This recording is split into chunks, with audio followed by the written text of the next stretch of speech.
نحمده ونستعينه ونستغفره ونؤمن به ونتوكل عليه ونعوذ بالله من شرور أنفسنا ومن سيئات أعمالنا من يهده الله فلا مضل له ومن يضلله فلا هادي له وأشهد أن لا إله إلا الله وأشهد أن سيدنا ومولانا محمدا عبده ورسوله أما بعد فأعوذ بالله من الشيطان الرجيم بسم الله الرحمن الرحيم ربنا وابعث فيهم رسولا منهم يتلو عليهم آياته ويزكيهم ويعلمهم الكتاب والحكمة صدق الله العلي العظيم.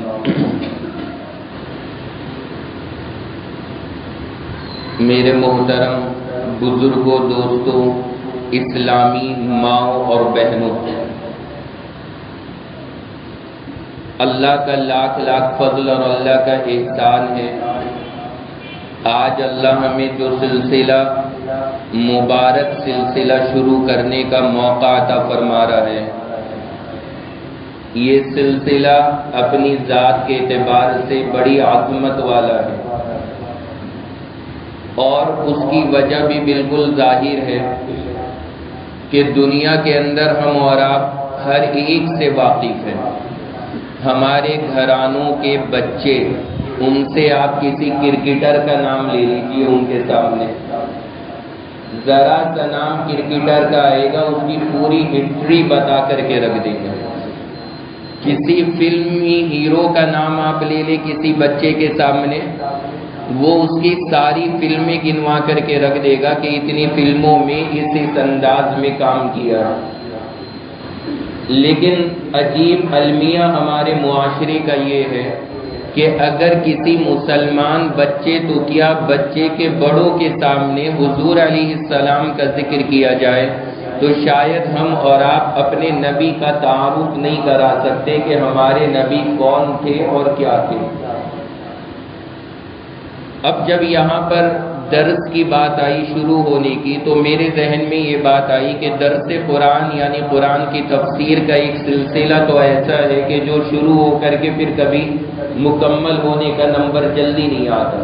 15 سال 20 سال جتنا لگ جائے کوئی بھروسہ نہیں. اس لیے ارادہ یہ ہوا کہ وہ تمام سلسلے بعد میں سب سے پہلے ہم اپنے نبی کی زندگی کو سمجھ لیں کہ ہمارے نبی کون تھے، کیا تھے، ہمارے نبی کی زندگی کیا تھی. تو اللہ نے چاہا اسی بات کو سامنے رکھتے ہوئے ہمارے یہ پروگرام چلیں گے. اللہ سے دعا فرمائے کہ اللہ خود میرے لیے بھی اور آپ تمام کے تمام حضرات کے لیے ان پروگراموں کو مغفرت اور نجات کا ذریعہ بنا دے. دیکھیں حضور علیہ الصلاۃ والسلام آپ کی تاریخ مبارکہ کو سمجھنے کے لیے ہمارے نبی کون تھے، کیا تھے، سب سے پہلے آپ حضرات کو یہ سمجھنا پڑے گا کہ ہمارے نبی جہاں آئے تھے وہ جگہ کون سی تھی.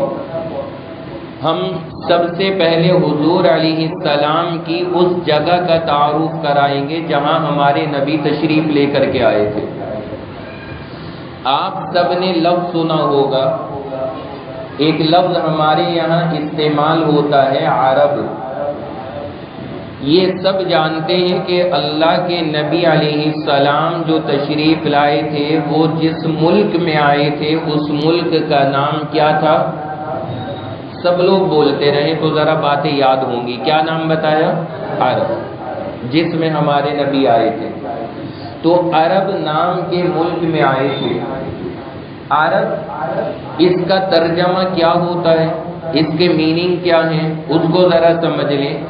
یہ لفظ ہے عربی زبان کا، اس کا ترجمہ ہوتا ہے جنگل اور چٹیل میدان.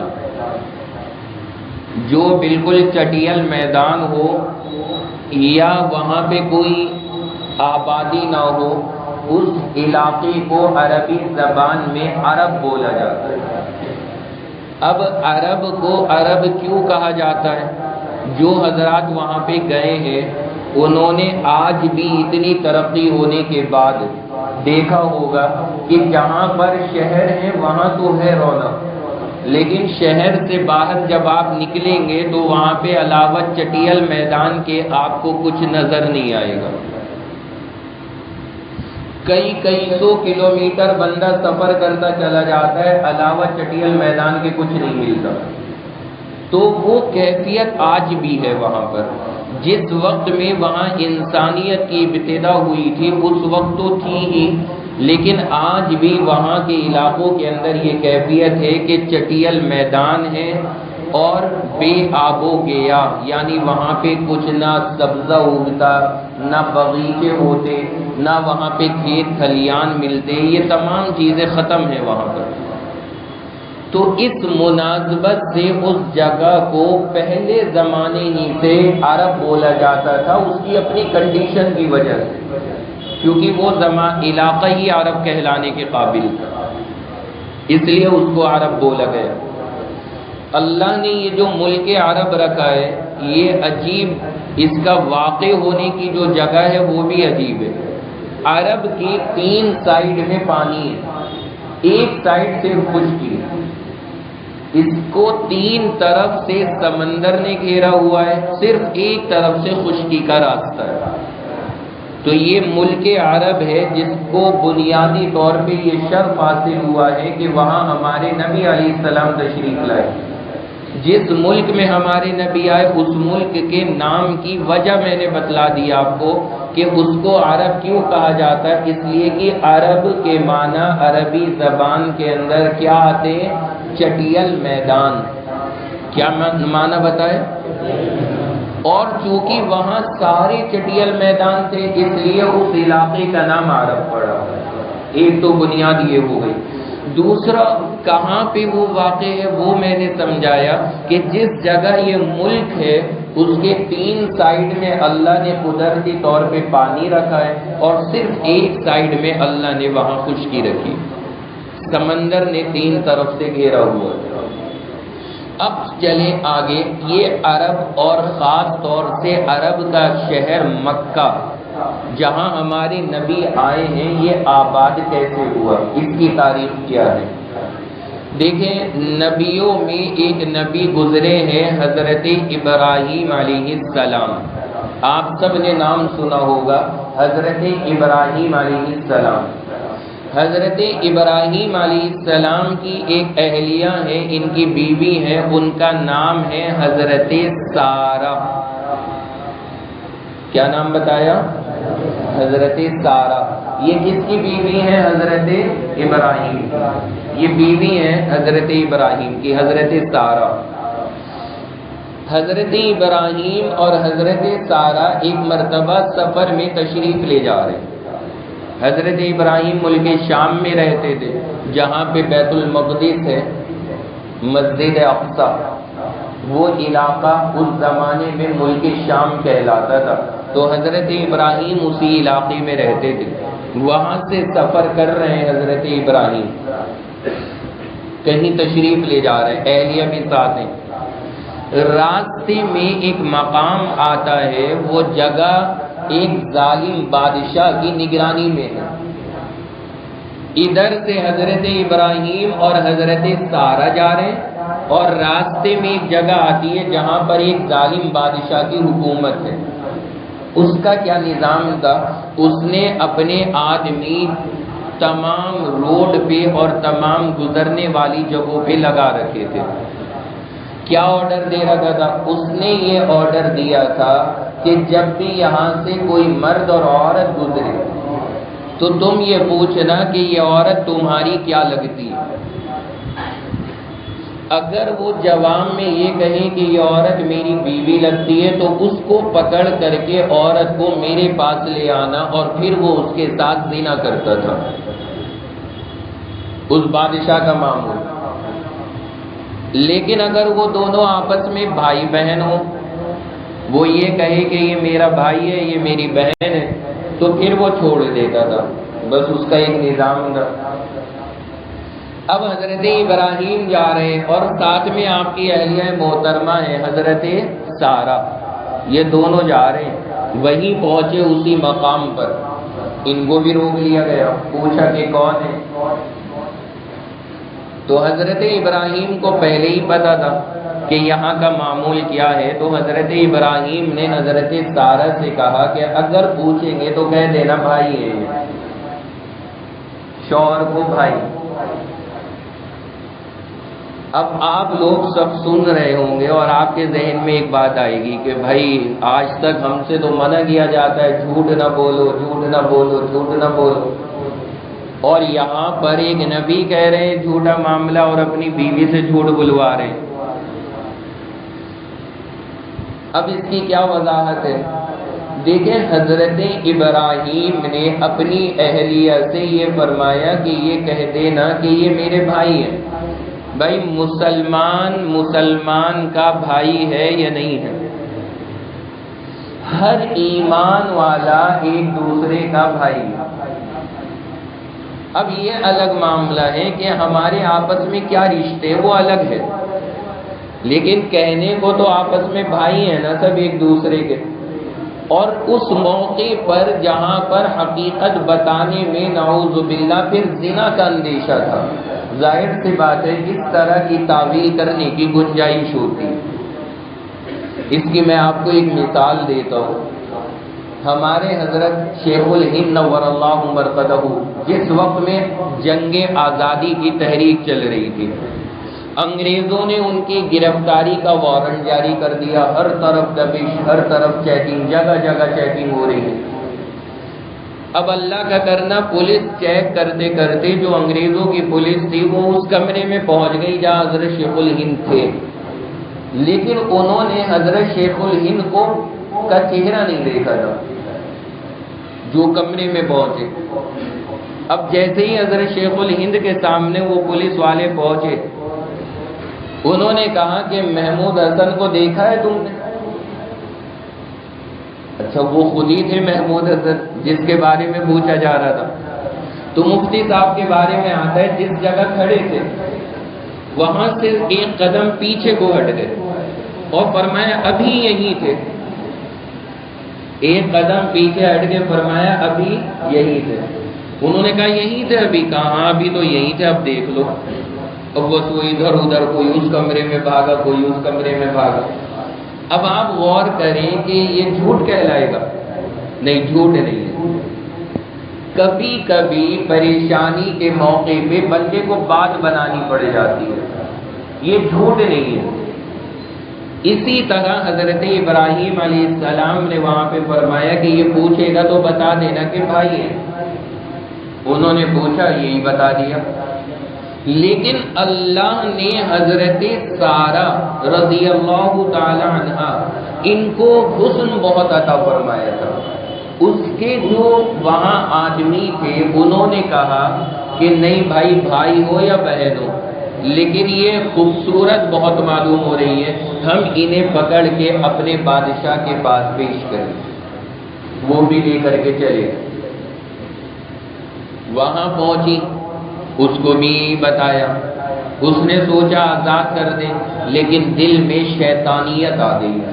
اس نے کہا کہ ان کا حسن و جمال دیکھ کر کے اس نے اپنا قانون توڑ دیا اور حضرت سارہ کو مخصوص کمرے میں بند کرا دیا اور ان کے پاس غلط ارادے سے پہنچ گیا۔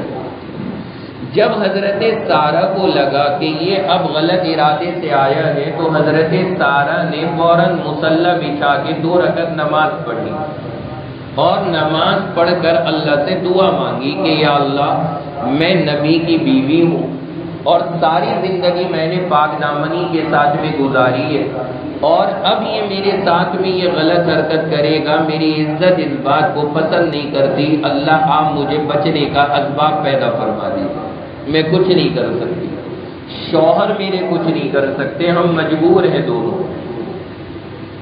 تو روایت میں آتا ہے کہ حضرت سارہ نے یہ دعا مانگی اور دعا مانگ کر کے فارغ ہوئی۔ جب وہ بادشاہ ان کے قریب آیا تو اس کے پورے بدن پہ کپکپاہٹ طاری ہو گئی، لرزنے لگا، اسے خود نہیں سمجھ میں آ رہا کہ میری باڈی میں وائبریشن موڈ کہاں سے ایکٹیویٹ ہو گئے.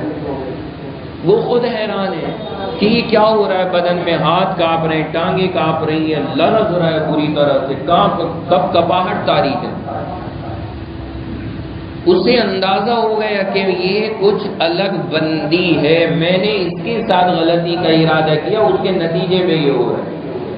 اچھا جب اس کی یہ حالت دیکھی, کانپ رہا ہے, لرز رہا ہے, زمین پہ گر گیا. حضرت سارہ بھی تو عورت تھی, وہ ڈر گئی.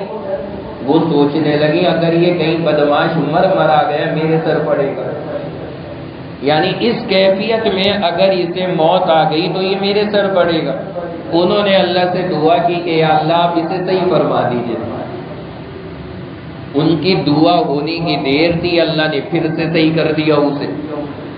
جیسے ہی صحیح ہوا پھر شیطانیت دماغ پہ, پھر ان کے ساتھ وہی معاملہ ہوا. انہوں نے پھر اس کے لیے دعا کی, پھر صحیح ہو گئے. 3-4 مرتبہ یہی معاملہ ہوا. جب حد سے تجاوز ہو گئی بات اور پھر اسے لگا کہ اب میرے بس کا کچھ نہیں ہے, تو اس نے اپنے نوکروں کو بلایا اور ڈانٹا اور کہا کہ تم یہ انسان نہیں کوئی جنات لائے ہو. وہ سمجھا یہ عام لڑکی نہیں ہے, یہ کوئی جن ہے. اسے کیا پتا تھا کہ یہ جن اور بھوت کا معاملہ نہیں ہے, بلکہ یہ اللہ اور بندے کا معاملہ ہے. یہ اللہ اور بندے کا معاملہ ہے, ایک نبی کی عزت ہے. وہ اس بات کو نہیں سمجھ رہا تھا. اس نے کہا یہ کس بھوتنی کو لے کر کے آ گئے تم اسے لے کر کے جاؤ یہاں سے, یہ جنات نہیں ہے. چنانچہ انہیں روانہ کیا. اچھا اب جب روانہ کرنے لگا دل میں ان کا ڈر اتنا بیٹھ گیا تھا, یہ تو یہی سمجھ رہا تھا کہ کوئی بھوت ہے. اب اس نے سوچا کہ چلی تو جائے گی, ابھی کہیں رات میں آگے نہ پیٹ پاٹ دے مجھے. آدمی بھوتوں سے ویسے ہی بہت ڈرتے. کہا کہ پھر میری بٹائی نہ ہو جائے, تو کچھ اور کرنا چاہیے. اب خوش کرنا چاہ رہا ہے. کیا کیا, اس نے ایک باندی اس کے پاس تھی, وہ اس نے ہدیہ دے دی حضرت سارہ کو کہ آپ اس لڑکی سے خدمت لیا کیجیے گا. اور جو اس ظالم بادشاہ نے لڑکی دی ہے حضرت سارہ کو, اس لڑکی کا نام ہے ہاجرہ.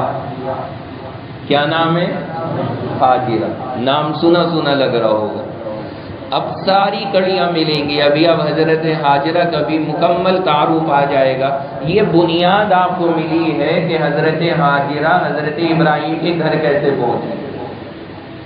تو پہلے نکاح میں نہیں تھی یہ, حضرت سارہ نکاح میں تھی, اور نکاح میں ہونے کے بعد یہ سفر ہوا, اور سفر میں یہ واقعہ پیش آیا. اس بادشاہ نے گھبراہٹ میں کہ کہیں میری پٹائی نہ ہو جائے, اس گھبراہٹ میں ایک باندی حضرت سارہ کو ہدیے میں دی, اور اس باندی کا نام تھا کیا؟ حضرت ہاجرہ.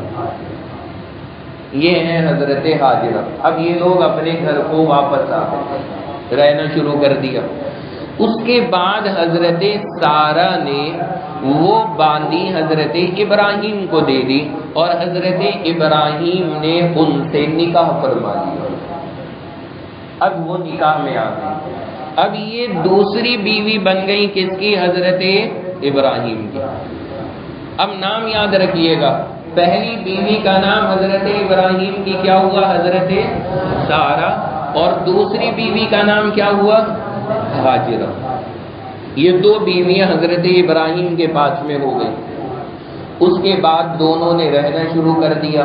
اب تک حضرت سارہ سے کوئی اولاد نہیں ہوئی تھی, اتنے سالوں سے وہ رہ رہی تھی. ادھر حضرت ہاجرہ کا نکاح ہوا حضرت ابراہیم کے ساتھ, اور کچھ ہی دنوں میں ان کے گھر لڑکا پیدا ہو گیا. اور اس لڑکے کا نام ہے جو ہاجرہ کے پیٹ سے پیدا ہوا, حضرت اسماعیل. کیا نام ہے؟ حضرت اسماعیل. دیکھیں یاد ہو رہا ہے نا آپ حضرات کو. ابھی آپ کو حضور تک لے کر جاؤں گا انشاءاللہ, اور ساری تاریخ آئے گی کہ یہ سلسلہ ہمارے نبی تک کیسے آ رہا ہے. یہ ہمارے نبی کے خاندان کا تعارف کرا رہا ہوں. تو حضرت ہاجرہ سے جو اولاد پیدا ہوئی, اس اولاد کا نام تھا کیا؟ اسماعیل. اچھا، جو بیوی پہلے سے نکاح میں اس کی اولاد نہیں ہوئی، اور جو بیوی کل نکاح میں آئی، یعنی 1 سال ہوا ابھی نکاح میں آئے ہوئے، اس کے یہاں اولاد پیدا ہو گئی، ظاہر سی بات ہے حضرت سارہ کو کتنا عجیب لگا ہوگا۔ ایک نیچرل بات ہے، یہ طبعی چیز ہے یہ عورت کی، اسے بہت عجیب لگے گا کہ میں اتنے سال سے ان کے نکاح میں اولاد نہیں ہوئی اور یہ 1 سال پہلے آئی اور لڑکا ہو گیا۔ لیکن اللہ کے یہاں ظاہر سی بات ہے سب کو عطا کیا جاتا ہے۔ حضرت اسماعیل کے پیدا ہونے کے بعد جب حضرت ابراہیم اور ان کی بیوی حضرت سارہ دونوں بوڑھی ہونے لگی، بڑھاپا آ گیا، اس وقت اللہ نے فرشتے کو بھیجا اور آ کر کے کہا کہ ہم آپ کو ایک لڑکے کی خوشخبری سنانے آئے ہیں، ایک لڑکا ہوگا آپ کے۔ انہوں نے کہا بھائی اب تو ہم بڑے میاں ہو گئے، عمر نکل گئی ہماری، اب لڑکا ہوگا۔ کہا اللہ تو قادر ہے، اللہ کے لیے بڑھاپا اور بچپنا نہیں ہے، اللہ تو بغیر ماں باپ کے بھی پیدا کر سکتا ہے، اللہ کے لیے بوڑھے اور بوڑھی کا کوئی سین نہیں ہے۔ فرمایا آپ کے یہاں لڑکا ہوگا۔ حضرت ابراہیم کے یہاں جو پہلا لڑکا ہوا تھا اسماعیل، ان کے پیدا ہونے کے 15 سال کے بعد اللہ نے حضرت سارہ کے پیٹ سے حضرت اسحاق کو پیدا فرما دیا۔ 15 سال بعد پیدا ہوئے۔ حضرت ابراہیم کے جو بڑے بیٹے ہیں کون؟ حضرت اسماعیل، ان کے چھوٹے بھائی بڑی بیوی سے یعنی پہلی بیوی سے، چھوٹے بھائی پہلی بیوی سے ہوئے کتنے سال بعد؟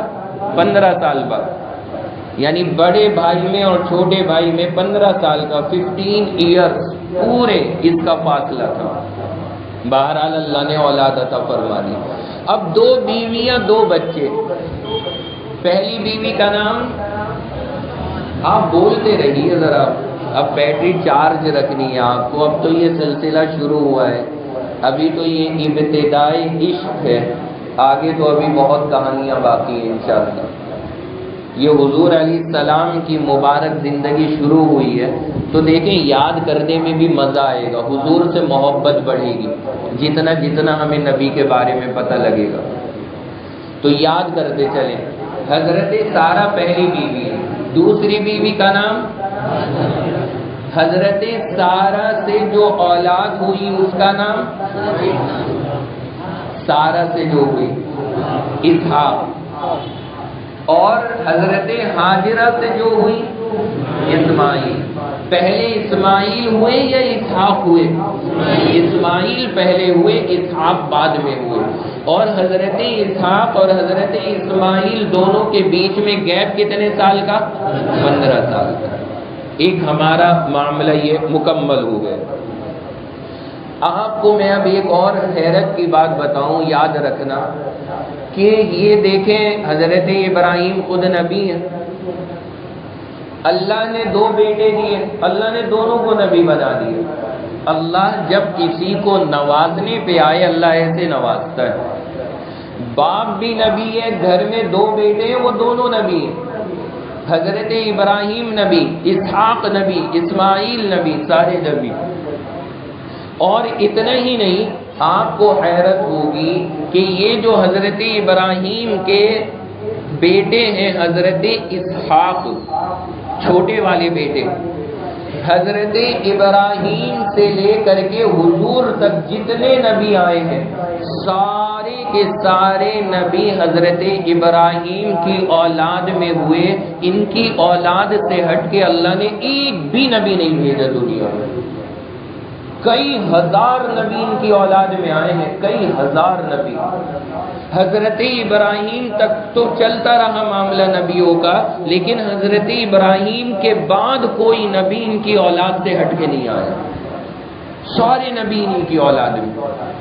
2 بیٹے، اور 2 بیٹوں میں بھی جو ایک بیٹے ہیں چھوٹے والے یعنی حضرت اسحاق، سارے نبی ان کی اولاد میں آئے، سارے نبی ان کی اولاد میں۔ دوسرے بیٹے حضرت اسماعیل، ان کی اولاد میں ایک بھی نہیں، سارے نبی، حضرت ابراہیم کے بعد اسحاق، پھر حضرت اسحاق کے بیٹے ہیں حضرت یعقوب، حضرت یعقوب کے بیٹے ہیں حضرت یوسف، یہ سارے نبی نبی نبی نبی، یہ سارے حضرت اسحاق کی اولاد میں، یہ موسیٰ، عیسیٰ، جتنے نبی آپ سنتے ہیں یہ سارے حضرت اسحاق کی اولاد میں ہیں۔ لیکن دوسری جانب اسماعیل جو ہیں دوسرے بیٹے، بڑے بیٹے، ان کی اولاد میں ایک بھی نبی نہیں آیا، ان کی اولاد میں کوئی نبی نہیں آ رہا۔ لیکن اللہ کا نظام، حضرت اسحاق کی اولاد میں سارے نبی آئے، ایک کے بعد ایک کے بعد ایک کے بعد ایک کے بعد ایک کے بعد ہزاروں نبی آئے، اور ادھر کوئی نبی نہیں آ رہا، یہاں سناٹا حضرت اسماعیل کی اولاد میں۔ لیکن جب باری آتی ہے سرور دو عالم جناب رسول اللہ صلی اللہ علیہ وسلم کی، اللہ نے حضور علیہ السلام کو پیدا فرمایا اور وہ تشریف لائے ہیں حضرت اسماعیل کی اولاد میں۔ یہاں سلسلہ الگ ہو گیا، وہ حضرت اسماعیل کی اولاد میں۔ اب میں کہا کرتا ہوں کہ ابراہیم کے دو بیٹے اسماعیل اور اسحاق، اسحاق کی اولاد میں کئی ہزار نبی، اور اسماعیل کی اولاد میں ان ہزاروں نبیوں کے امام۔ وہاں ہزاروں نبی آنے کے بعد میں وہ مقام نہیں ہے جو یہاں ایک نبی کے آنے سے مقام حاصل ہو گئے، کیونکہ ظاہر سی بات ہے تمام کائنات کے تمام انبیاء کا مقام بعد میں ہے۔ سب سے اونچا مقام اگر کسی کا ہے تو وہ سرور دو عالم جناب رسول اللہ صلی اللہ علیہ وسلم۔ تو یہ خاندان ہے ہمارے نبی علیہ السلام کا، اس سے آپ کو جڑ سمجھ میں آ گئی ہوگی کہ ہمارے نبی کے خاندان کا سلسلہ کہاں جا کر کے ملتا ہے۔ حضرت ابراہیم تک جاتا ہے، لیکن حضرت ابراہیم تک حضرت اسماعیل کے واسطے سے پہنچتا ہے، اسحاق کے واسطے سے نہیں جاتا۔ اور یہاں پر ایک بات اور یاد رکھنا، چونکہ یہاں پہلی مرتبہ اس طرح کا نظام ہو رہا ہے، یہ بات بھی میں واضح کر دوں، باقی اور جگہ ہم پروگراموں میں سینکڑوں مرتبہ اس بات کو واضح کر چکے ہیں کہ یہ جو اللہ نے نظام قائم فرمایا کہ ادھر ہزاروں انبیاء کرام اور ادھر سرور دو عالم صلی اللہ علیہ وسلم، یہ جو ایک قوم ہے نا یہودی، نام سنا ہوگا آپ لوگوں نے، یہودی مانتے ہیں حضرت موسیٰ کو، اور عیسائی جو ہیں، جو آج کل یہ عیسائی مذہب مثلا امریکہ یو ایس کے علاقے میں عیسائی مذہب رائج ہے، اور یو ایس سے ملا ہوا، امریکہ سے ملا ہوا اسرائیل، وہاں پہ یہودیت غالب ہے۔ یہودی فالو کرتے ہیں حضرت موسیٰ کو، اور عیسائی فالو کرتے ہیں حضرت عیسیٰ کو۔ یہ سارے کے سارے نبیوں کے ماننے والے ہیں، یہودی اور عیسائی نبیوں کے ماننے والے، اور ان کی کتابوں میں حضور کے بارے میں کھلا لکھا ہے، ساری علامتیں لکھی ہیں کہ آخری نبی ہوں گے، کیسے ہوں گے، کیا عادات ہوں گی، کیسے ہوں گے، دیکھنے میں سب لکھا ہے، انہیں سب پتہ ہے۔ یہودیوں سے جا کے پوچھئے کہ آپ لوگ کو سب جب پتہ ہے تو حضور کو مانتے کیوں نہیں؟ یعنی جب تمہاری کتابوں میں، تورات میں، انجیل میں سب لکھا ہے کہ آخری نبی ایسے ایسے ہوں گے، اور وہ پڑھتے ہیں ان باتوں کو، اور انہیں یقین ہے کہ یہ آخری نبی کی علامات ہیں، لیکن اگر آپ ان سے پوچھیں کہ مانتے کیوں نہیں، تو پتہ ہے کیا جواب ہے ان کا؟ یہ جواب حضور کے زمانے سے دے رہے وہ لوگ، اس کا جواب وہ یہ دیتے ہیں کہ ہم حضور کو آخری نبی اس لیے نہیں مانتے کہ وہ دوسرے خاندان میں آ گئے، دوسرے خاندان میں آ گئے۔ اگر ہمارے خاندان میں آتے تو ہم سب سے پہلے مان لیتے ہیں۔ نتیجہ کیا نکلا؟ اسے ہم اپنی سہارنپوری زبان میں اگر کہیں تو ایسے کہا جائے گا کہ ہماری برادری کا نہیں، اگر ہماری برادری کا ہوتا تو ہم مان لیتے۔ آج تک یہودیت اور عیسائیت جو گمراہ ہے وہ صرف اس بات کی وجہ سے کہ وہ حضور کو نبی نہیں مانتے کہ اللہ نے دوسرے خاندان میں کیوں بھیجا۔ ان کا کہنا تھا کہ اسحاق کی اولاد میں سارے نبی آئے تھے تو انہی کی اولاد میں حضور بھی آتے، یہ اسماعیل کی اولاد میں کیوں آ گئے؟ اگر یہ اسحاق کی اولاد میں ہوتے ہم سب ایمان لے کر کے آ جاتے۔ آ گئی نا بات سمجھ میں آپ کو؟ اللہ نے قرآن پاک میں سورۃ البقرہ پارہ نمبر 2 رکوع نمبر 1 میں اللہ کا یہ ارشاد ہے، یعرفونہ کما یعرفون ابناءہم۔ اللہ ارشاد فرماتے ہیں کہ یہ یہودی اور عیسائی حضور کو اتنی اچھی طرح پہچانتے ہیں جیسے اپنی اولادوں کو پہچانتے ہیں۔ اپنی اولاد کے بارے میں انہیں کوئی شک نہیں کہ یہ میرا بیٹا ہے، ایسے ہی حضور کے بارے میں انہیں کوئی شک نہیں کہ یہ اللہ کے نبی ہیں، لیکن مان نہیں سکتے۔ کیوں؟ برادری بدل گئی، خاندان بدل گیا، سلسلہ نسب بدل گیا۔ یہ میرے اور آپ کے لیے بڑی عبرت کی بات ہے۔ اللہ رحم کرے آج ہمارا معاشرہ بھی اسی برادری پرستی میں مبتلا ہو گیا، اسی چیز میں آ گئے۔ ہمارا کہنا یہ ہے کہ اللہ نے ہمیں اور آپ کو مسلمان بنایا، ہماری برادری صرف ایک ہے، اسلام۔ ہم سب مسلمان ہیں، اسلام کی بنیاد پر ہم ایک دوسرے کے بھائی ہیں، وہ کسی بھی قبیلے کا ہو، کسی بھی برادری کا ہو، کچھ ہو، ہمیں مطلب نہیں ہے۔ ہمیں کیا مطلب کسی سے؟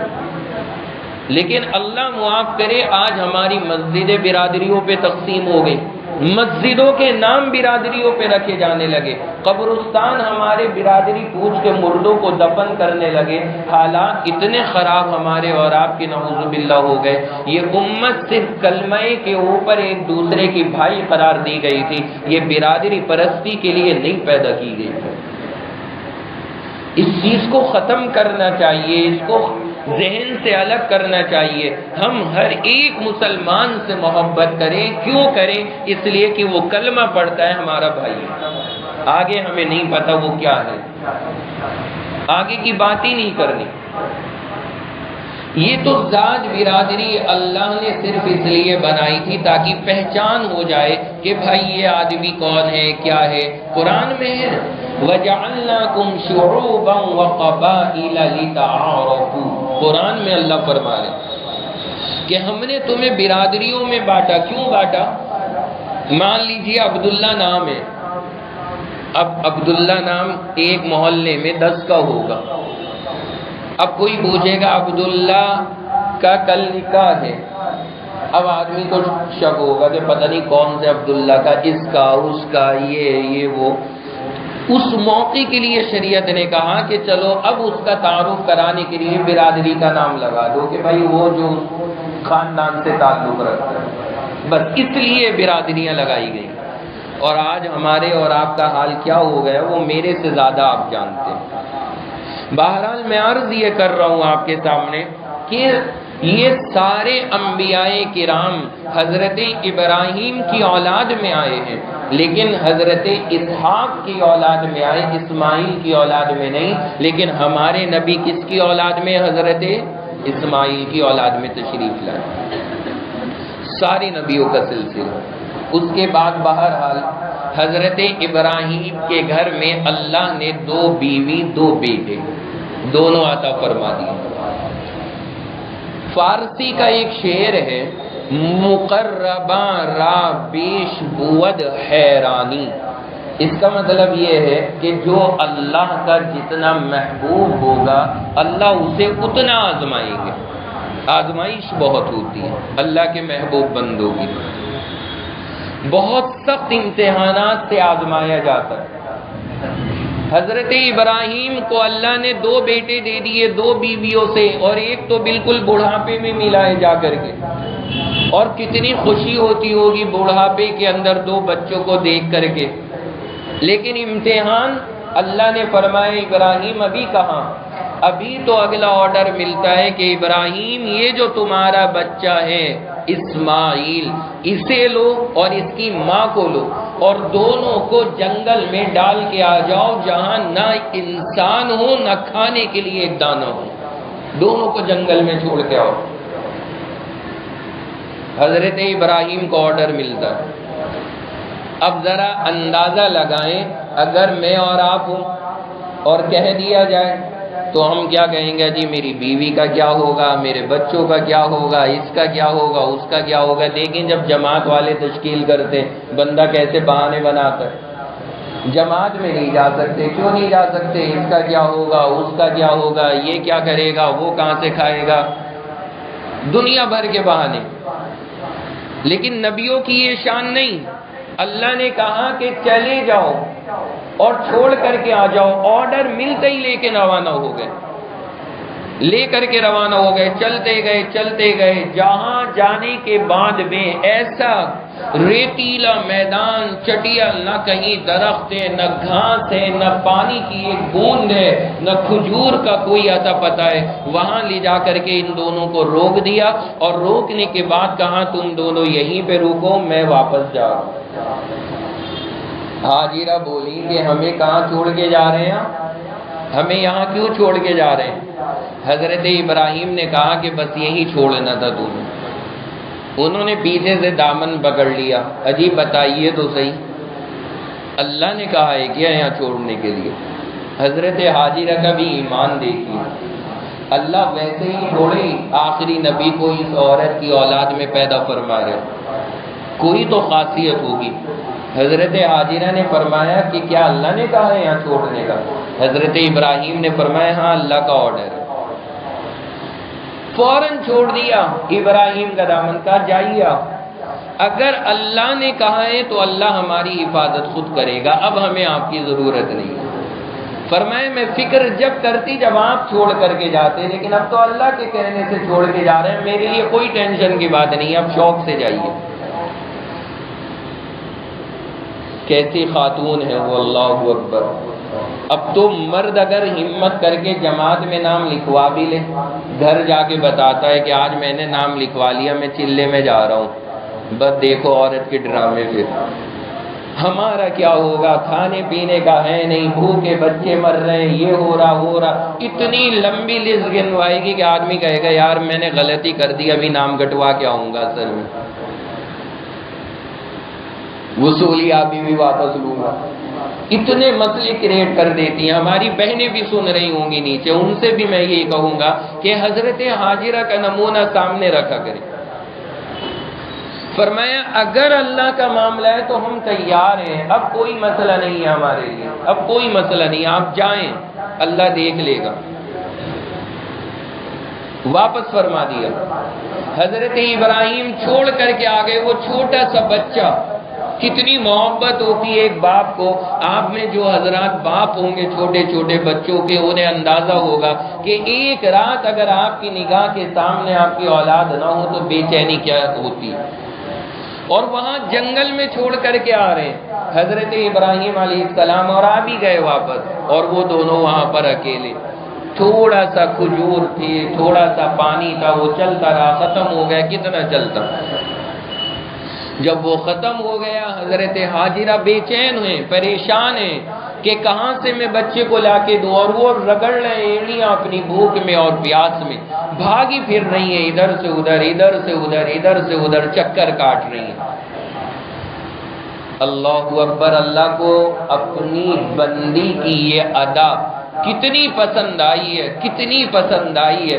آج جب حاجی حج کرنے کے لیے جاتے ہیں، احرام باندھتے ہیں، خانہ کعبہ کا طواف کرتے ہیں، طواف کرتے ہی حکم دیا جاتا ہے کہ جاؤ تم بھی ان دونوں پہاڑوں پہ دوڑ لگاؤ جہاں میری بندی نے دوڑ لگائی تھی۔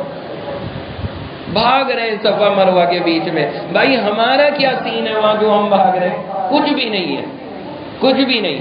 لیکن اللہ کو اپنی اس بندی کی ادا اتنی پسند آئی، اور اللہ کو وہ طریقہ اتنا اچھا لگا، قیامت تک کے لیے اسے ضروری قرار دے دیا کہ کوئی اگر خانہ کعبہ جائے گا بغیر وہاں دوڑے آ نہیں سکتا۔ حج بھی نہیں تمہارا ہونا، عمرہ بھی نہیں ہونا جب تک بھاگو گے نہیں۔ صفا اور مروہ چل رہے ہیں۔ میں وہاں پر جب پہنچا تو میرے ساتھ میں جو حضرات تھے وہ وہاں چلنے میں کہنے لگے مفتی صاحب یہاں کیوں ٹہلا جا رہا ہے؟ یہاں پہ کیوں چل رہے ہیں؟ مطلب یہاں پہاڑ سے وہاں تک چلے گئے، پھر وہاں سے یہاں تک آ گئے، یہاں سے وہاں جا رہے ہیں، کیا چکر ہے؟ اس کی وجہ کیا ہے کہ لاجک سمجھ میں نہیں آ رہا۔ کہنے لگے خانہ کعبہ کا طواف کر رہے تھے، وہاں تو سمجھ میں آ رہا تھا کہ اللہ کا گھر ہے، ہم گھوم رہے ہیں چاروں طرف، یہاں کیوں گھوم رہے ہیں پہاڑوں کے بیچ میں؟ تو میں نے ان کو سمجھایا، میں نے کہا کہ حج اور عمرہ یہ صرف عشق کی کہانیاں ہیں اور کچھ نہیں ہے۔ اللہ اپنے عاشقوں کو دیوانہ دیکھنا چاہتا ہے۔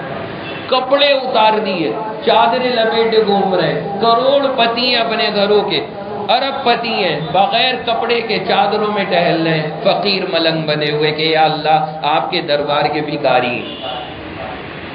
اللہ ایک دیوانگی دیکھنا چاہتا ہے۔ اللہ نے کہا ناخن مت کاٹنا، بال مت کاٹنا، خوشبو استعمال مت کرنا، صابن مت لگانا، تیل اور عطر مت استعمال کرنا، گندے رہو، دھول مٹی میں رہو، اللہ کو اپنا دیوانہ ایسے ہی دیکھنا۔ یہ حج اور عمرہ یہ دونوں عبادتیں صرف عشق کا امتحان ہے۔ ایک عاشق اپنے عشق کا نمونہ پیش کرتا ہے، یا اللہ دیکھ تیری محبت میں کپڑے بھی غائب، چادریں پہنے گھوم رہا ہوں، بال بھی بکھرے پڑے، بدن سے بو بھی آ رہی ہے، دل بھی کر رہا ہے کہ نہا لوں، یہ کر لوں، وہ کر لوں، کچھ نہیں کر رہا۔ اللہ تیرے در میں گلیوں میں گھومتا پھر رہا ہے، اور اخیر میں جا کے ٹکلا کرا دیا جاتا ہے۔ جو بالوں کی رونق ہے وہ بھی ختم، گنجا ہو گیا آدمی، چادریں لپیٹے پھر رہا ہے۔ عشق کا اعلیٰ نمونہ دیوانگی میں اللہ کی اپنے آپ کو دکھانا کہ اللہ ہم فنا ہو گئے۔ تو بہرحال میں عرض یہ کر رہا کہ وہاں پر انہوں نے یہ عمل کیا، اللہ نے اس کی برکت سے آج تک اس عمل کو باقی رکھا ہے۔ صفا اور مروہ پہاڑی پر سب کو کہا جاتا ہے آپ سعی کرو، دوڑو یہاں۔ حضرت حاجرہ ادھر اسماعیل لیٹے ہوئے نیچے اور وہ وہاں پہ دوڑ لگا رہی ہیں حضرت حاجرہ۔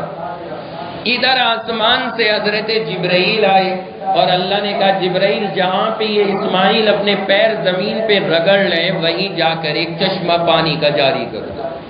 وہ آئے اور 1 منٹ میں وہاں چشمہ جاری کر دیا۔ ان کی نظر پڑی وہاں سے، وہاں تو پانی نکل رہا ہے ایک ریگستان کے اندر، اور ایسا پانی بھاگ کر کے آئی اور آ کر کے انہوں نے منڈیر بنانی شروع کر دی کہ اس کو اکٹھا کر لوں، اور وہاں کھڑے ہو کر کے کہنے لگیں زم زم۔ زم کے معنی عربی زبان کے اندر آتے ہیں رک جا رک جا۔ تو حضرت حاجرہ اس موقع کے اوپر وہاں کھڑے ہو کر کے پانی کو روک رہی تھی، منڈیر بنا رہی تھی اور زبان سے کہہ رہی تھی زم زم، یعنی رک جا رک جا۔ اللہ نے وہ پانی بھی ہمیشہ کے لیے جاری کر دیا اور اس کا نام بھی وہی رکھ دیا جو حاجرہ نے کہا تھا، یعنی زم زم۔ اب ہم بھی یہی کہتے ہیں، ورنہ کوئی نیا نام لایا جاتا۔ اب دیکھیں معنی کے حساب سے کیا مطلب ہے اس کا، رک جا رک جا، بس یہ مطلب ہے زمزم کا۔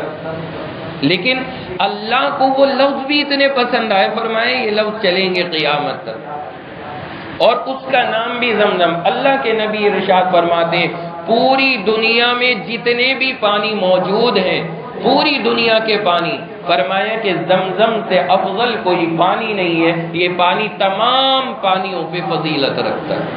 سب سے افضل پانی دنیا کا آب زمزم، زمزم کا پانی۔ تو اللہ نے اتنی برکتیں رکھ دی زمزم میں۔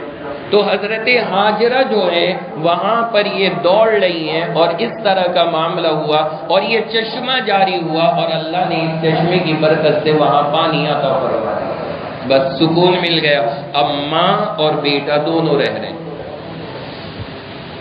ادھر ان دونوں نے رہنا شروع کیا۔ وہ شاندار چشمہ پانی کا میٹھا ٹھنڈا، اللہ کی قدرت دیکھے اس دن سے آج تک وہ رکا نہیں ہے، نہ کوئی بورنگ کیا گیا، نہ کوئی سسٹم لگایا گیا، نہ کچھ معاملہ ہوا، بالکل چلا آ رہا ہے۔ اور آپ کو میں ایک اور بات بتا دوں کہ زمزم کا جو پانی ہے یہ اللہ نے اتنی اچھی تاثیر کے ساتھ میں نکالا ہوا ہے کہ نہ تو اسے فلٹر کی ضرورت ہے، نہ کسی آر او یا سسٹم سے نکلنے کی ضرورت ہے، نیچرل پانی اتنا اچھا ہے۔ لیکن اب پتہ نہیں کیا سعودی حکومت کے ذہن کے اندر بات آئی، گزشتہ 5-6 سال پہلے وہاں پر انہوں نے زمزم کے کنویں پر فلٹرز لگا دیے، اب وہ پانی فلٹر ہو کر کے آتا ہے۔ لیکن صرف ایک جگہ انہوں نے باقی رکھی ہے وہاں پر، جہاں پہ اب بھی آج بھی اوریجنل نکلتا ہے، باقی ساری جگہ وہی پانی آ رہا ہے۔ ہم نے وہاں پہ بڑی مشکل سے ایک عالم سے، وہاں کے پرانے عالم سے جو حدیث پڑھاتے تھے، ان سے وہاں پہ اس کا پتہ پوچھا اور اس جگہ جا کر کے وہ خالص والا پیا۔ ہم نے کہا ان کے فلٹر نہیں چاہیے ہمیں، تو اللہ نے جو خالص نکالا تھا وہ کافی ہے۔ تو اللہ کا یہ نظام ہے زمزم کے پانی کے بارے میں کہ یہ جب سے لے کر اب تک اپنی اوریجنل کیفیت پہ، اس سے زیادہ پیور اور اچھا پانی کوئی نہیں ہو سکتا۔ تو یہ سلسلہ جب سے چلا آ رہا ہے، بہرحال یہ زمزم وہاں جاری ہو گیا، پانی نکل رہا ہے، یہ دونوں ماں بیٹے رہ رہے ہیں۔ کتنی بڑی قربانی کی بات ہے، چلو پانی مل گیا، لیکن اکیلے میں رہنا آسان ہے کیا جنگل میں؟ کوئی آدمی نہیں وہاں پر، ایک انسان نہیں وہاں رہنے والا۔ تھوڑا وقت گزرنے کے بعد ایک قبیلہ تھا یمن کا، وہ قبیلہ وہاں سے نکل کے جا رہا تھا زمزم کے کنویں کے پاس سے، تھوڑی دور سے۔ انہوں نے دیکھا ایک جگہ آسمان میں پرندے اڑ رہے ہیں، اور پرندوں کا اڑنا یہ دلیل ہوتی تھی کہ وہاں نیچے پانی موجود ہے۔ انہیں اندازہ لگا کہ یہاں پانی ہوگا، وہ سارے کے سارے اسی جگہ پہنچے، دیکھا وہاں تو شاندار پانی کا چشمہ چل رہا ہے۔ انہوں نے درخواست کی حضرت حاجرہ سے کہ آپ اگر اجازت دیں تو ہم یہیں قیام کرنا چاہتے، ہمارا پورا قبیلہ یہیں رہے گا۔ اس قبیلے کا نام ہے قبیلہ بنو جرہم، یہ نام یاد رکھیے گا، قبیلہ بنو جرہم۔ بولیے آپ لوگ، جیم را پیش جر، ہا میم پیش ہم، جرہم، JURHUM، جرہم، سمجھ گئے؟ تو قبیلہ بنو جرہم یہ وہاں سے جا رہا تھا۔ انہوں نے دیکھا یہاں تو اتنا شاندار پانی موجود ہے، انہوں نے کہا یہیں لے لیتے ہیں پلاٹ 2-4، یہیں رہیں گے سارے۔ اس زمانے میں نہیں تھا یہ زمین ومین خریدنے کا، وہاں تو انسان ہی نہیں تھے، لوگ چاہتے تھے کوئی آ کے رہے۔ اب یہ کس جگہ آ کے رہ رہے ہیں؟ یہ وہ جگہ ہے جہاں آج آپ خانہ کعبہ کا طواف کرتے ہیں ماشاءاللہ جا کر کے، جو آج دنیا کی ہائی ٹیک جگہ بن چکی۔ وہاں ویسے ہی رہنا شروع کر دیا ان لوگوں نے آ کر کے۔ اب حاجرہ اور اسماعیل رہ رہے، اور ادھر وہ قبیلہ رہ رہا۔ ادھر حضرت اسماعیل بڑے ہو گئے ماشاءاللہ، جوانی کو پہنچنے لگے، اپنی بالغ ہو گئے، بڑے ہو گئے۔ اب حضرت حاجرہ سوچ رہی ہیں اس کی شادی بھی کرنی، لیکن لڑکی کہاں سے لے کر آئیں؟ بھائی خاندان سارا کا سارا تو وہاں رہ رہا ہے دوسرے ملک میں، یہاں تو کوئی ہے ہی نہیں۔ اب بچہ جوان ہو رہا ہے اور شوہر بھی وہی ہے، اللہ نے ابھی یہاں بھیجا نہیں ہے حضرت ابراہیم کو، اور بچہ بڑا ہو گیا، شادی کے لیے تو نہیں رک سکتے، کرنی پڑے گی، کہاں کریں؟ حضرت حاجرہ کی نظر گئی کہ قبیلہ جرہم کے اندر ایک نوجوان ہے، سوچا لاؤ اسی سے کر دیتے ہیں، بچی سے۔ ایک بچی تھی قبیلہ بنو جرہم میں، اس سے نکاح کا ارادہ کر لیا۔ انہوں نے اپنا پیغام بھیجا، انہوں نے کہا کہ آپ نے ہمیں یہاں رہنے کی اجازت دی، ہم تو بالکل کریں گے آپ کے بیٹے سے، ان دونوں کا نکاح ہو جاتا ہے، حضرت اسماعیل کا۔ حضرت اسماعیل کا نکاح ہونے کے بعد نکاح ہو گیا، اب انہوں نے رہنا سہنا شروع کر دیا۔ اب حضرت ابراہیم ملک شام سے آتے ہیں، اللہ کی اجازت ملتی ہے جاؤ مل کر آؤ۔ اب ابا جی آ رہے ہیں وہاں سے ملک شام سے، یہاں پہنچے، آئے، پہنچنے کے بعد میں دیکھا کہاں ہے بھائی، گھر پتہ کیا، کہا اسماعیل نام کا کوئی لڑکا رہتا ہے، یہاں لوگوں نے گھر بتا دیا، کسی کو کیا پتا تھا یہ کون ہے، گھر بتا دیا، کہا یہ گھر ہے۔ دروازے پہ دستک دی، ان کی بیوی نکل کر آئی۔ حضرت ابراہیم نے ان کی بیوی سے ملاقات کی، بات چیت ہوئی، پوچھا شوہر کہاں ہیں آپ کے؟ کہا شکار پہ گئے ہیں، شکار کھیلنے۔ کہاں چلے؟ اتنے بیٹھ جاتے، سلام دعا ہوئی، پوچھا پوچھا کیسی گزر رہی ہے آپ کی؟ حضرت ابراہیم نے حضرت اسماعیل کی اہلیت سے پوچھا، یہ نہیں بتائیں میں تمہارا کیا ہوں؟ ارے بولیے نا، کیا کہتے ہیں؟ سسر صاحب، اور اردو زبان میں سسر صاحب۔ اردو زبان کے الفاظ بولا کریں، وہ زیادہ بہتر ہیں۔ یہ ہمارے یہاں جو الفاظ چلتے ہیں نا، اتنے بے ڈھنگے سے ہوتے ہیں، سن کے ڈر لگ جاتا ہے۔ میں مثال دیتا رہتا ہوں لوگوں کو بیانات میں، جیسے ہمارے یہاں ایک لفظ بولتے ہیں، دو بہنیں ہیں، ان دونوں کے شوہر آپس میں کیا کہلاتے ہیں؟ کہتے ساڑو صاحب ہیں۔ کتنا بھینکر سب، مطلب سن کے لگتا کوئی بہت ڈینجر آدمی ہے، ساڑو۔ اچھا یہاں والے اور کچھ زیادہ خطرناک کر دیتے، ساڑو بھی نہیں کہتے، کہتے سڈو صاحب ہیں ہمارے، بالکل ہی ریڑھ پیٹ دیتے۔ آدمی گھبرا جائے کہ پتہ نہیں کون، مطلب یہ آدمی ہے یا کیا ہے، کوئی الگ سی مخلوق ہے، اتنا خطرناک لفظ شریعت نے دیا۔ کتنا پیارا لفظ۔ شریعت میں جو اردو میں لفظ استعمال ہوتا ہے وہ ہے ہم زلف۔ کیا لفظ ہے؟ یہ کہا کریں جب آپ سے کوئی پوچھے یہ کیا لگتے ہیں آپ کے، آپ کہیے یہ ہمارے ہم زلف لگتے ہیں۔ دیکھیں کتنا پیارا لفظ ہے، ایک الگ نزاکت آ رہی ہے اس میں۔ اب ہم زلف کو کہیے اور سڈو کہیے، آپ کو خود فرق سمجھ میں آئے گا کتنا ہم نے خطرناک بنا رہا ہے۔ اسلامی الفاظ کی برکت دیکھیں کتنا پیار ہے ان الفاظ کے اندر ہی۔ اسی طرح بیوی کی بہن کیا کہتے ہیں اسے؟ یہ ہماری سالی ہیں۔ اب دیکھیں سالی تو گالی بھی ہوتا ہے، اور سالی سالی کرے پھرتے۔ شریعت نے بڑا پیارا لفظ دیا، آپ وہ بولا کریں خازینہ۔ سب بولیے کیا؟ خازینہ۔ یہ ہماری خازینہ ہیں، یہ کہیں گے تو دیکھیں کتنا اچھا لگے گا۔ اور یہ سالہ، سالی، یہ وہ دنیا بھر کے الفاظ چلتے ہیں، سب سننے میں ہی بد تہذیبی سی لگتی۔ اپنی تہذیب کے الفاظ بولیں۔ بہرحال یہ بات درمیان میں آئی، میں عرض کر رہا تھا کہ خسر پہ یہ بات آئی، تو ان کے خسر آئے تھے وہاں پر، انہیں نہیں پتا یہ میرے خسر صاحب ہیں۔ انہوں نے پوچھا کہ کیسی گزر رہی ہے؟ اب عورتوں کی جو عادت ہوتی ہے وہ دیکھیں، عجیب گزر کیسی پوچھ رہے ہیں، بہت ہی پریشانی ہے۔ 2 ٹائم کی روزی بھی ڈھنگ سے نہیں ملتی، کھانے پینے کا کوئی انتظام نہیں، گھر میں کوئی سلیقہ نہیں، بڑی پریشان ہے۔ عورتوں کی عادت ہے کوئی 1 منٹ کے لیے ملے اس سے اپنی سسرال کی ساری برائی کر دیں گے، ساری برائی۔ رکشہ کے اندر بیٹھیں گی، ایک عورت یہاں سے بیٹھ گئی چوراہے سے، ایک اگلے چوراہے سے بیٹھی، دونوں جانتی نہیں، لیکن بیٹھتے ہی آپس میں سلام کلام، میری تو ساس اتنی خطرناک ہے، میری تو نند اتنی ڈینجر ہے۔ ارے بھائی تجھے تو یہ نہیں پتا یہ برقعے میں تیری ساس نہ بیٹھی ہو گئی۔ انہیں مطلب نہیں، ان کی بات ہی یہیں سے شروع ہوتی ہے، اپنی سسرال کی برائی سے۔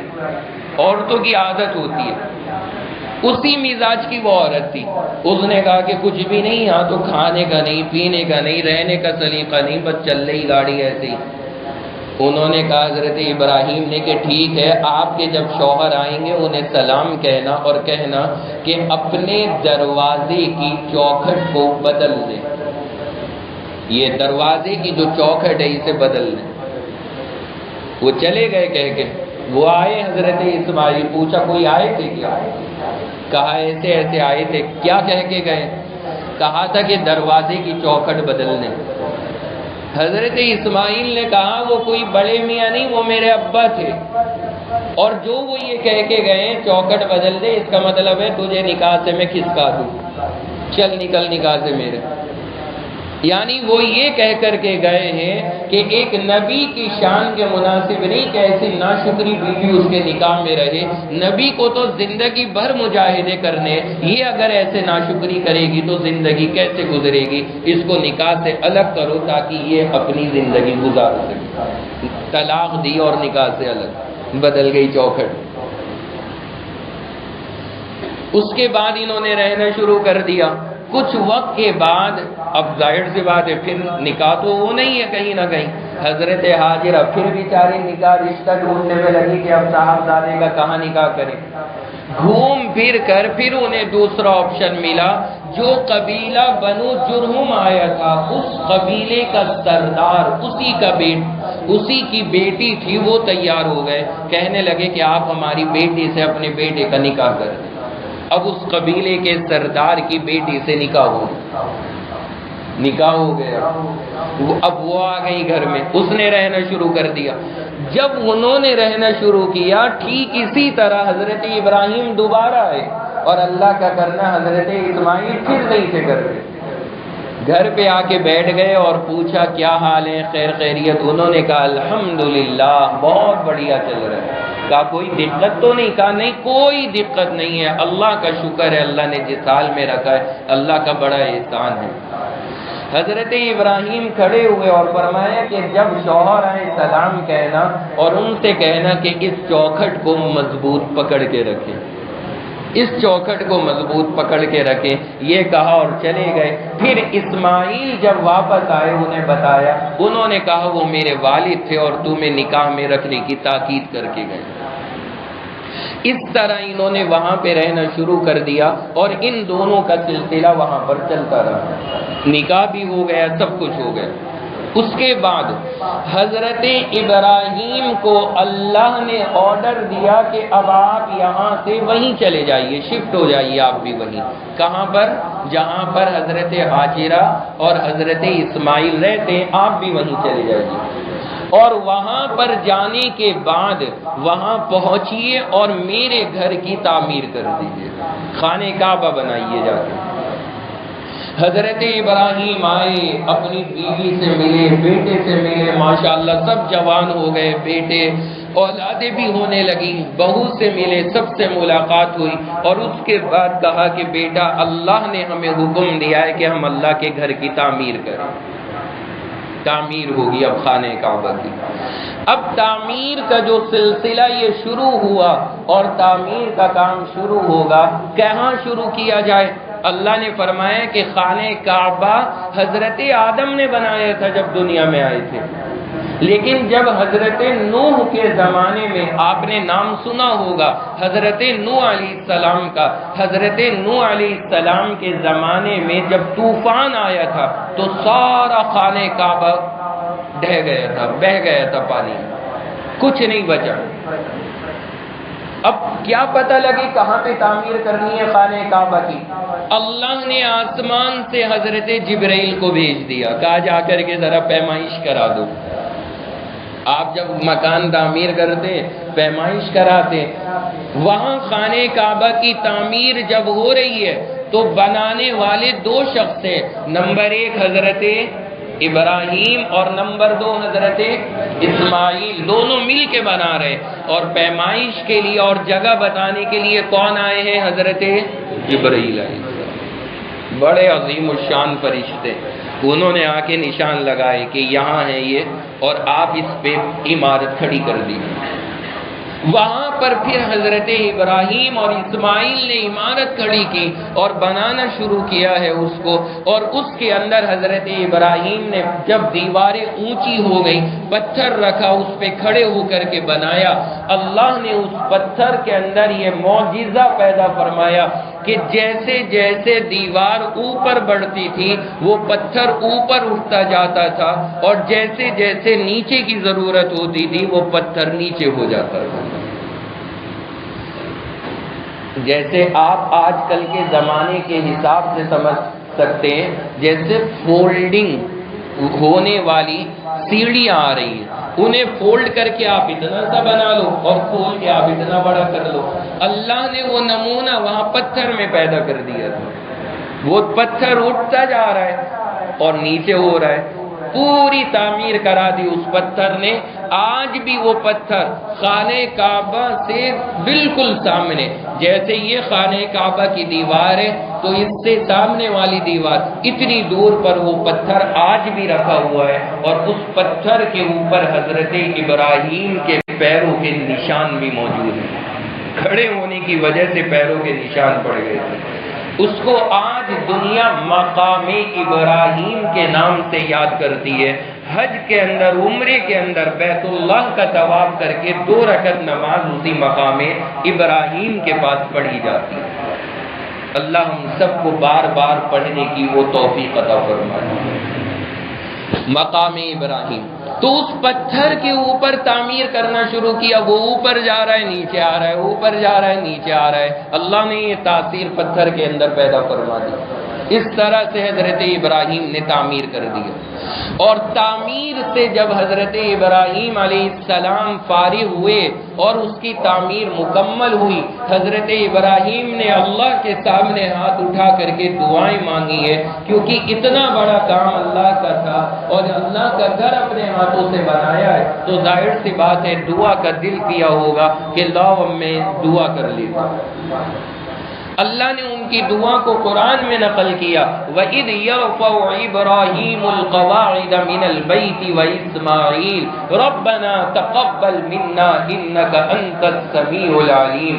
اللہ فرما رہے ہیں کہ میرا بندہ ابراہیم اور اسماعیل یہ بیت اللہ کی دیواریں اٹھا رہے تھے اور میرے سے دعا کر رہے تھے تقبل منا، اے اللہ اسے قبول کر لینا، ورنہ تو آپ چاہیں تو اسے رد بھی کر سکتے ہیں، آپ قبول کر لیں.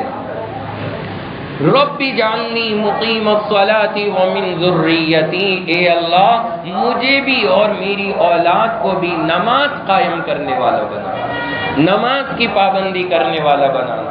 مسلمانوں یہاں سے حضرت ابراہیم کی اس دعا سے سبق ملتا ہے کہ اپنی دعاؤں میں اپنی اور اپنی اولاد کے لیے جہاں بہت ساری چیزیں مانگتے ہیں ان کے نیک ہونے کی دعا مانگا کریں، اور خاص طور سے ان کے نمازی ہونے کی دعا مانگا کریں کہ یا اللہ مجھے اور میری اولاد کو نیک بنا اور نمازی بنا. یہ دعاؤں کے اندر اپنی شامل کریں. اسی طرح حضرت ابراہیم نے ایک دعا مانگی، بس اس دعا نے دنیا کا نظام پلٹ دیا. کیا دعا مانگی؟ وہ دعا سنیے. ربنا وابعث فیہم رسولا منہم یتلو علیہم آیاتہ ویزکیہم ویعلمہم الکتاب والحکمہ وان کانوا من قبل لفی ضلال مبین. اے اللہ میں نے آپ کا گھر بنا دیا، میں نے یہاں پہ لوگوں کو آباد کر دیا، لیکن اب آپ ایک ان میں رسول بھیج دیجیے، ایک رسول بھیجیے. کیا کرے؟ یتلو علیہم آیاتہ، آپ کی آیتیں پڑھ کر کے لوگوں کو سنائے، ویزکیہم لوگوں کے دلوں کی اصلاح کرے، ویعلمہم الکتاب قرآن کی تعلیم دے، والحکمہ لوگوں کو مسئلے سکھائے. اے اللہ ایک رسول ایسا دنیا میں یہاں بھیج دے. تو حضرت ابراہیم علیہ السلام نے وہاں پر یہ دعا مانگی ہے، اور اس طرح سے حضرت ابراہیم علیہ السلام نے اس مقام کے اوپر کھڑے ہو کر کے اللہ کے نبی علیہ السلام کے حق میں دعا کی کہ یا اللہ ایک رسول آپ ان کے درمیان میں بھیج دیں. بات سمجھ رہے ہیں نا آپ حضرات؟ اس دعا کی برکت سے کیا نتیجہ نکلا؟ 60 یا 65 اولادوں کے بعد حضرت ابراہیم اور حضور کے درمیان 60 سے 65 اولاد کا فاصلہ ہے.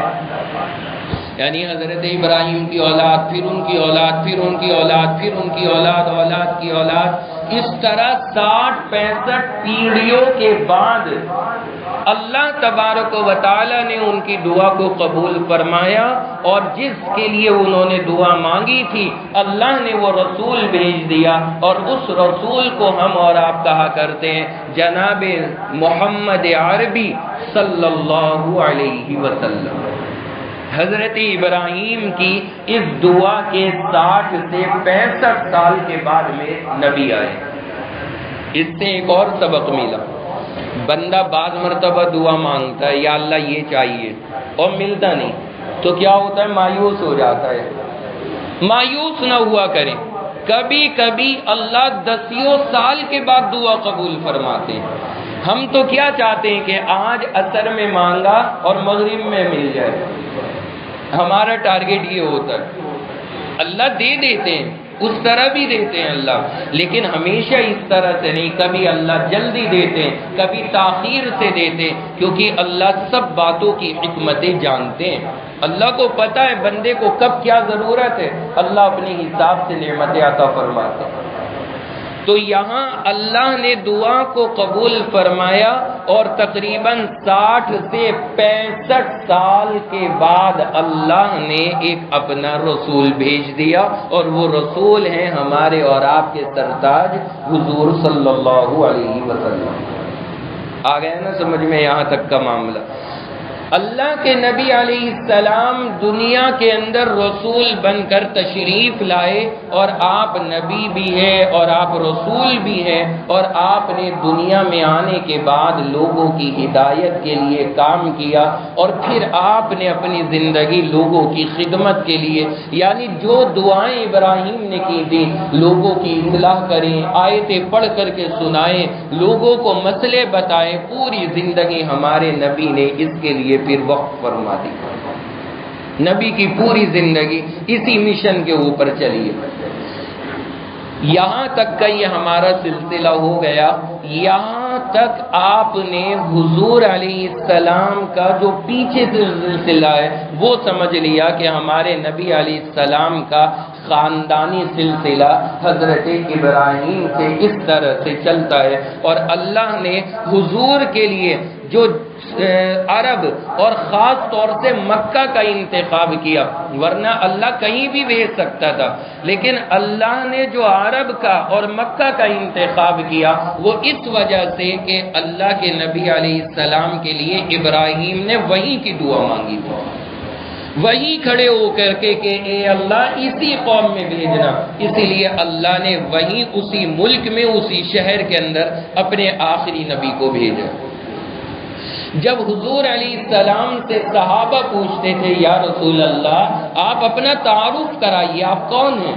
تو حضور پتہ ہے کیا کہتے تھے کہ میں تمہارے باپ اور اپنے باپ ابراہیم کی دعاؤں کا نتیجہ ہوں، میں اپنے باپ ابراہیم کی دعاؤں کا نتیجہ ہوں، یعنی ابراہیم نے کعبہ بنا کر کے جو وہاں پہ دعا مانگی تھی، اللہ نے ان کی دعا کو قبول کیا، اور اس کا نتیجہ کس کی شکل میں آیا؟ حضور علیہ السلام کی شکل میں۔ آپ نبی بن کے دنیا میں تشریف لائے۔ اللہ نے نبی بنانے کے لیے حضور کا انتخاب کیا، اور حضور ایک انسان ہے، اللہ چاہتے تو کسی فرشتے کو بھی نبی بنا کے بھیج سکتے تھے کہ جبرائیل جاؤ اور لوگوں کو قرآن سکھاؤ، فرشتہ بھی آ سکتا تھا، اللہ کسی کو بھی بھیج دیتے، اللہ کے پاس مخلوقات کی کمی نہیں ہے، لیکن اللہ نے نبی انسان کو بنایا۔ پتہ ہے وجہ کیا ہے؟ اس کی وجہ یہ ہے کہ اگر فرشتہ نبی بن کر آتا، اگر فرشتہ آتا تو لوگ یہ کہہ دیتے کہ بھائی یہ فرشتہ تو رات بھر اللہ کی عبادت کرتا ہے، کیا کمال ہے، اسے تو نیند آتی نہیں، اس میں تو سافٹ ویئر نیند کا ہے ہی نہیں۔ بھائی فرشتوں کے اندر اللہ نے جس مقصد کے لیے انہیں پیدا کیا بس وہ وہی کام کرتے ہیں۔ مثلا ایک فرشتہ ہے، اللہ نے اسے بنا دیا سجدے کے لیے، وہ جیسے ہی پیدا ہوگا سجدے میں چلا جائے گا، اب جب تک قیامت نہیں آئے گی وہ سجدہ ہی کرتا رہے گا، اس میں سجدے سے اٹھنے کا دل ہی نہیں ہے، وہی ایک فنکشن ہے اس کے اندر، اسی پہ چل رہا ہے۔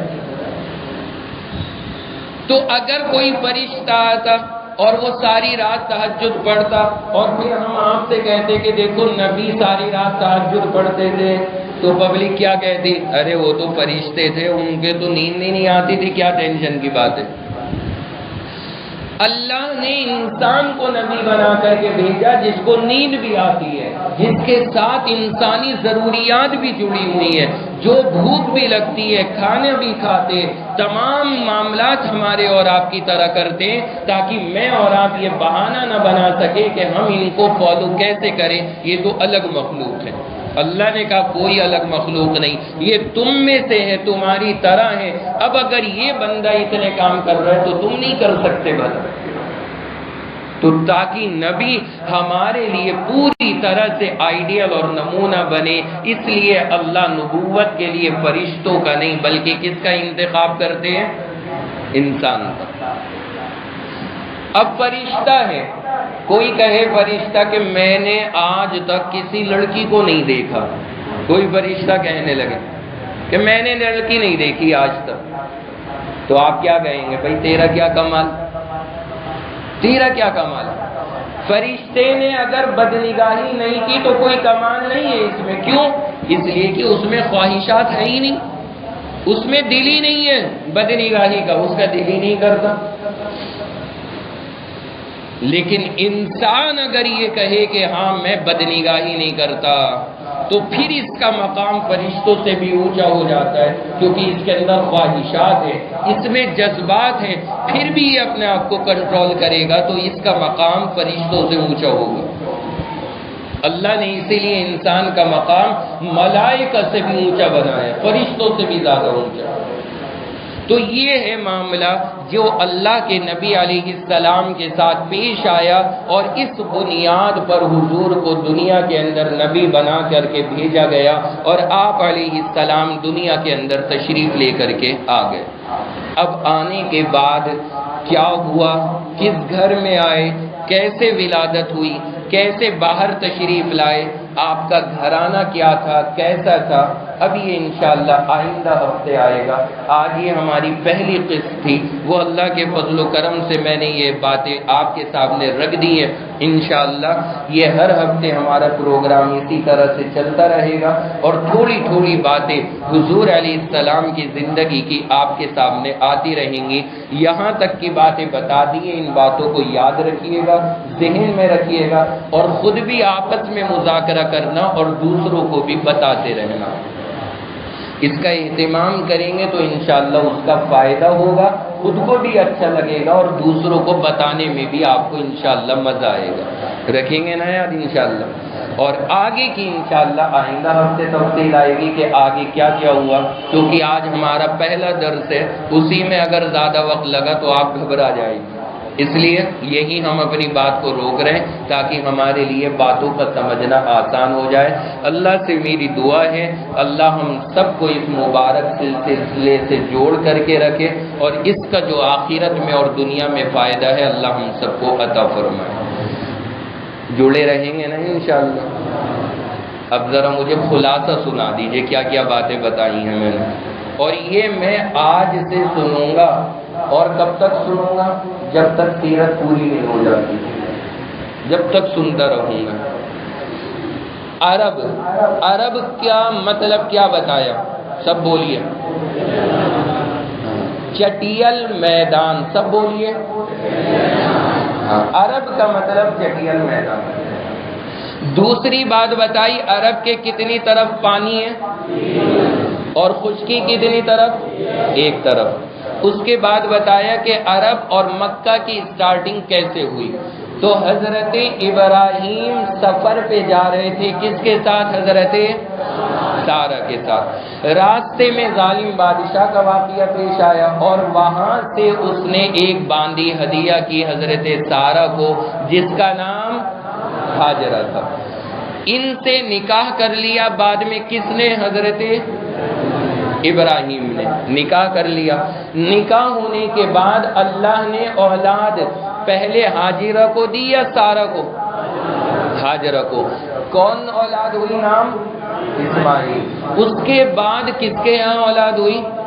سارہ کے ہاں، اور اس کا نام اسحاق۔ اسحاق اور اسماعیل میں کتنے سال کا فاصلہ؟ 15 سال کا فاصلہ دونوں کے درمیان۔ اس کے بعد بتایا کہ اللہ نے سارے نبی جتنے بھی بھیجے